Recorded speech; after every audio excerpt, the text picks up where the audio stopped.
Now today we are going to start with chapter number 1, democracy. Meaning of democracy. The word democracy is derived from Greek word demokratia, combining demos meaning people and kratos meaning rule. Rule of the people. Democracy therefore is a form of government in which people govern themselves either directly or through elected representatives. New Zealand became the first nation to grant equal rights to all citizens as early as 1893. Things have changed rapidly since then. Most of the countries have granted equal voting rights to all their citizens. Democracy क्या होता है? Is for the people, by the people end of the people. और New Zealand क्या था?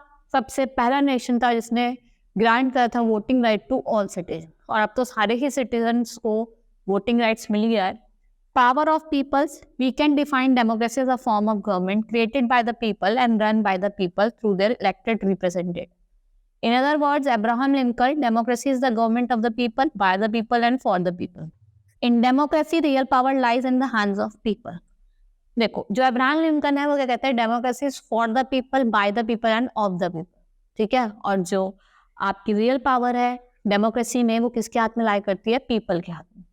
Since the size of the country is vast and population is large, direct democracy is not possible in modern times.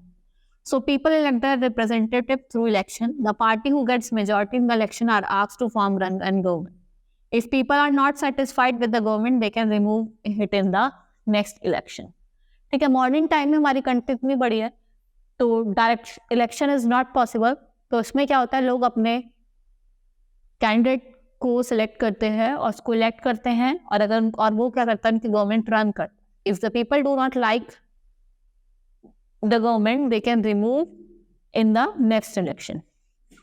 Origin of the democracy. In ancient time also, democracy was very much practiced, although only in limited sense. For instance, in ancient Athens, all the free citizens except slaves, women and allies living in Greece had the right to make decisions together. Thus, a limited democracy only for free citizens was in force. ठीक है. पहले right to जो decision था, पहले हमारे क्या थे? Limited democracy थी. राइट ऑफ डिसीजन वो थोड़े ही लोगों के हाथ में था. Even in ancient Roman republic some elements of representative democracy were in force. Some of the people posts were filled by election. The Romans were the first to give the idea of republicanism in the world. Till the beginning of 1900, there was not a single democracy in the world where all the citizens enjoy right to vote. The modern concept of democracy started taking shape in 18th century. In the world, most of the country have democratic form of government. अब क्या हुआ है? पूरे world में ज़्यादातर कैसी form of government है? Democratic form of government है. Different types of government. Representative democracy is the most popular form of democracy in which people vote to elect their representative to power. Today, different countries enjoy different types of government. Representative democracy है वो ज़्यादातर वो ही हर जगह आपको मिलेगी. ठीक है. First is different monarchy. This is a system of government in which all the powers lies in the hands of king or queen. ठीक है. मोनार्की क्या होता है? जिसमें पावर किसके हाथ में लाई करती है? किंग और क्वीन के. It is of two types, absolute monarchy and constitutional monarchy. दो तरीके की है. Absolute monarchy और एक constitutional monarchy. Absolute monarchy, it is one in which king or the queen has total control over the world. Absolute में क्या है? Total control किसका है? king और queen का.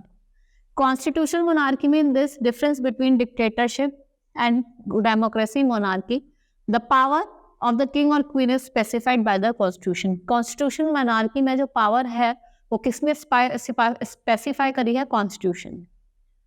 Now dictatorship. In this all the powers of the government lie in the hand of one person और party.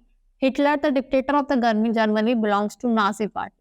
Robert Mugabe is the head of the dictatorial government in Zimbabwe. जो Robert Mugabe है वो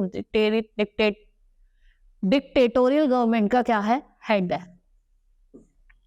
secular state. A secular state is one where there is no official religion. In secular state, politics and religions are not mixed together. People following different religion faiths have right to build their places of worship. India is an example of secular state. जैसे India है, आप देखो यहाँ पे church भी है, mask भी है, टेम्पल भी है. तो अपने रिलीजन्स के क्या बना सकते हैं लोग? अपना रिलीजियस प्लेस भी बना सकते हैं. Now, theoretical state, it has an official religion. People belonging to that religion enjoy certain advantages over others. Our neighboring country, Pakistan, is an example of theocratic state. All the civil laws are made to conform to Islamic techniques. ठीक है, theoretical state क्या होता है? Official religion. यहाँ पे क्या होता है? लोगों का अपना official religion होता है. Parliamentary form of government. In a parliamentary form of government, a council of ministers headed by prime minister rule the state. In case of non-confidence motion passed by the parliament, the government has to resign. अगर non-confidence motion passed करा गया है by the parliament, तो government को क्या करना पड़ेगा? Resign करना पड़ेगा. Presidential form of government. In the presidential form of government, executive is independent of the legislature. Executive क्या है? Independent है किसका? Legislature का. ठीक है, ये डिफरेंस दिया आपको डिक्टेटरशिप और डेमोक्रेसी के बारे में. मैंने आपको बताया भी था डेमोक्रेसी क्या होती है? For the people, by the people end of the people. Here the difference is given. You have to read it. One elected president can remain in proper for a full term, which is 5 years. He cannot remove from his post before the expiry of his term. It may be possible that the president is a form one party where other party has a majority in the Congress. This type of government exists in USA. ये वाली government कहाँ exist करती है? आपकी USA. Unitary form of government. Now we will study about unitary form of government. In this form of government, all the powers of the government are in the hands of one central government. Unitary form of government के में क्या होता है? जो power होती है वो central government के हाथ में होती है. The whole territory is governed from a single centre of power for its own administrative convenience. The centre can divide some government power to various units formed by them. जो सारी power होती है वो सेंट्रल के हाथ में होती है, बस सेंटर क्या कर सकता है? अगर उसको अपना एडमिनिस्ट्रेटिव यूनिट डिवाइड करना है तो वो कर सकता है. ठीक है, the United kingdom is an example of this form of government. अगर हम बात करें यूनाइटेड किंगडम तो उसमें कैसी फॉर्म ऑफ गवर्नमेंट है? Unitary form of government. Next is federal form of government.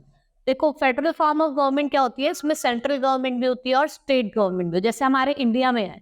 ठीक है, हमारी इंडिया की जो गवर्नमेंट है वो फेडरल फॉर्म ऑफ गवर्नमेंट है. In federal form of government there are two centre power, the central government and the government of the units और states.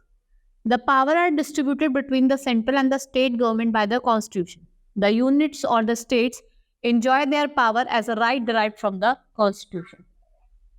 ठीक है, इसमें क्या होता है? जो पावर है दोनों सेंटर और स्टेट दोनों में डिवाइडेड है और सब अपनी अपनी पावर को क्या करता है? यूज करता है. ठीक है, और ये किसने दी है पावर? ये कॉन्स्टिट्यूशन ने ही प्रोवाइड करी है. Now economic democracy. In the society all members should have equal economic opportunity. All should be free and self-reliant in matters of earning their livelihood. Economic democracy also means absence of all exploitation, that is, workers should not be exploited by owner. And peasants should not be exploited by landlord. Equal wages should be given for equal work.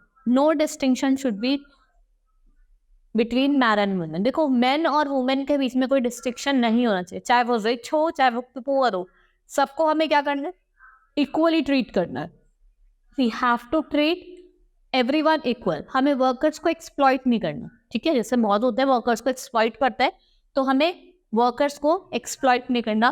और peasant should not be exploited bye landlords, और जो landlords होता है वो peasants को भी exploit ना करना. Now basic principle of democracy. Now we will study some basic principle of democracy. First is, in a democracy the real power lies in the hands of people. They elect the government. अगर हम democracy की बात करें तो real power किसके हाथ में? People के हाथ. ठीक है, क्योंकि वो क्या करते हैं? अपनी गवर्नमेंट को इलेक्ट करते हैं. In this form of government election are held periodically. देखो इस वाली फॉर्म ऑफ गवर्नमेंट में क्या होता है? जो इलेक्शंस होते हैं वो पीरियडिकली होते हैं, मतलब 5 साल में होता है. अपने देखो ना 5 years में हमारे इलेक्शन होते हैं, चाहे वो लोकसभा के हो चाहे वो राज्यसभा के. There is an universal adult franchise right to vote for every adult citizen irrespective of caste, creed, religion, race and language. देखो हमें universal adult franchise दिया, everyone has a right to vote who all are above 18. There is no discrimination on the basis of caste, creed, color or religion. सबके पास एक ही right है और equal right है, वो हमारा right to vote. The government has to work within the framework of the constitution. जो framework constitution ने बनाया है, गवर्नमेंट को उसी तरीके से क्या करना है? वर्क करना. The power is distributed between the 3 organ of the government: legislature, executive and judiciary. जो power है वो तीनों ऑर्गन के बीच में डिस्ट्रीब्यूटेड है, चाहे वो एग्जीक्यूटिव हो, चाहे वो लेजिस्लेचर हो, और वो जुडिशरी। सबके पास अपनी अपनी पावर, ठीक है। लॉ में बनाने की पावर है, लॉ को इन्फोर्स करने की पावर है, और लॉ प्रॉपरली वर्क कर रहा है नहीं कर रहा है, ठीक है, क्या राइट्स है, वो सब किसका काम है, कॉन्स्टिट्यूशन का काम है। Equality and freedom are the characteristics of democratic country only. जो इक्वालिटी एंड फ्रीडम है वो किसके कैरेक्टरिस्टिक्स है, खाली democratic country. Democracy take care to protect the interest of the weaker section of the people. और डेमोक्रेसी क्या करता है, केयर करता है, और क्या करता है, जो इंटरेस्ट होते हैं वीकर सेक्शन के उनको प्रोटेक्ट करता है। Now salient features of democracy. Today most of the country of the world has opted for a democratic form of government. There are certain elements that make the system government popular. जो आपकी democratic form of government है, ये क्या करती है, इसके कुछ certain elements हैं। जैसे हम बात करते हैं, first is equality. All the people are equal before law, no discrimination is made on the basis of caste, creed, colour, religion, sex. In India we have right to equal. देखो, equality का मतलब क्या है कि हर एक इंसान, हर एक people क्या है, इक्वल है बिफोर द लॉ। हम किसी को डिस्क्रिमिनेट नहीं कर सकते on the basis of caste, creed, colour, religion और सेक्स, ठीक है। इंडिया में क्या है, we have right to equality. Freedom, freedom of speech and expression entitles a citizen to criticize the wrong policy and programs of the government. It allows newspaper and other media to analyze the success and failure of the government. ये allow करता है newspaper और media को, वो analyse कर सकता है क्या, सक्सेस और फेलियर ऑफ द गवर्नमेंट, क्योंकि सबके पास क्या है, right to speech and expression है। Decision making mechanism. The constitution of democratic countries are mostly written documents specifying nature and power of the government. It is the source of power of the government. It also specifies power of three organ, legislature, executive and judiciary. ये specify करता है हमारे तीनों organ की power, चाहे वो legislature हो, चाहे वो executive हो, और चाहे वो judiciary हो। People elect their representative to legislature. The legislation makes laws for the country. The legislature make compromise of one house of two house. Our parliament consists of two house, Lok Sabha and Rajya Sabha. हमारे parliament के दो house है, first is लोक सभा and second is राज्य सभा। लोक सभा is the lower house and राज्य सभा is the upper house. The political executive consists of prime minister, council of minister. They on behalf of people take decision on policy matter. Prime minister is the leader of majority party in the legislature. When in power, the prime minister and the council of minister try to implement programs and policies they had mentioned in the party manifesto. जो prime minister है with council minister, वो क्या करते हैं, जो policies वगैरह उनको implement करते हैं। Making of new law, any proposal of a new law is called a bill. The bill pass through some procedure in each of the house of parliament. Both the house passes a bill, it is sent to president for approval. Once the president signs the bills, it become law. दोनों house से हम bill को भेज सकते हैं, फिर वो president के पास जाता है, ठीक है। दोनों हाउसेस से रेसल प्रेसिडेंट के पास आता है, प्रेसिडेंट की मर्जी है, हम उसको एक्सेप्ट भी कर सकते हैं और डिनाई भी कर सकते हैं।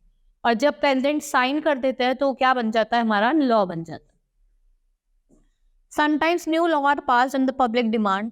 The law regarding right to information passed in 2005. In one such act, thus the government plays an important role in decision-making process. The central government makes policy decisions on subjects like defense, foreign affairs, finance, railway. The ministers are held by IAS officer and other officers called bureaucrats in taking decision and implementation. ठीक है, जो central government है वो laws वगैरह बनाती है हमारे railway के लिए, डिफेंस के लिए, ठीक है। और इनको कौन हेल्प करते हैं, मिनिस्टर्स को, कुछ IAS ऑफिसर्स और ब्यूरोक्रेट्स इनकी हेल्प करते हैं। The judiciary punishes the offender, criminal and lawbreaker. It protects fundamental right of the people and also deals with civil and criminal. Judiciary क्या करती है, ऑफेंडर को पनिश करती है, क्रिमिनल को और लॉ ब्रेकर जो लॉ तोड़ता है, ठीक है। इनका काम होता है, वो क्या करती है, पनिश करती है। ये फंडामेंटल राइट को प्रोटेक्ट करती है कि लोग इसको ढंग से फॉलो कर रहे हैं या नहीं कर रहे, चाहे वो, और ये डील करती है दोनों सिविल और क्रिमिनल केसेस में। It also interprets the constitution. Judiciary play a vital role in democracy. It has to be impartial while giving judgment, so it should be free from interference of the executive and legislature. और इसको free रखना है किससे, from the interfere of executive and legislature. enhancing human dignity. Though the main aim of all the government is development, but a democratic government believes that fruits of development should reach the lowest level of population. देखो जो सारी government का M होता है वो क्या होता है, डेवलपमेंट. लेकिन जब हम बात करते हैं हमारी डेमोक्रेटिक गवर्नमेंट की, उसका एम क्या है कि जो फ्रूट है वो किसके पास पहुंचे, जो सबसे लोअर लेवल पे. ठीक है, डेवलपमेंट किनका हो, लोएस्ट लेवल वालों का डेवलपमेंट हो. It aim at development for social justice and work hard to reduce gap between rich and poor. ठीक है, डेवलपमेंट करना चाहता है सोशल जस्टिस, और जो गैप है रिच और पुअर के बीच में वो हटाना चाहता है. Our democratic government takes up a number of welfare measures for economically and weaker section of society. It ensures reservation of scheduled caste, scheduled tribe and backward classes in government jobs and in education. और इसने reservation दिया हुआ है SC/STs को in the government jobs और fair in institution. This has been done to give them the opportunity which has been denied for them for long. This ensures that they live with dignity. Untouchability has been made an offense punishable under the law. Many welfare scheme has been lodged for them. Untouchability क्या बन गया है, offence बन गया है. ये हमारी fundamental right में आता है आर्टिकल नंबर 17 में. ठीक है, और इसके लिए हमने बहुत सारी वेलफेयर स्कीम भी निकाली है, इसको बैन करने के लिए ये चीज ना हो. ठीक है, that's all for today. Hope you understood the chapter. Thank you.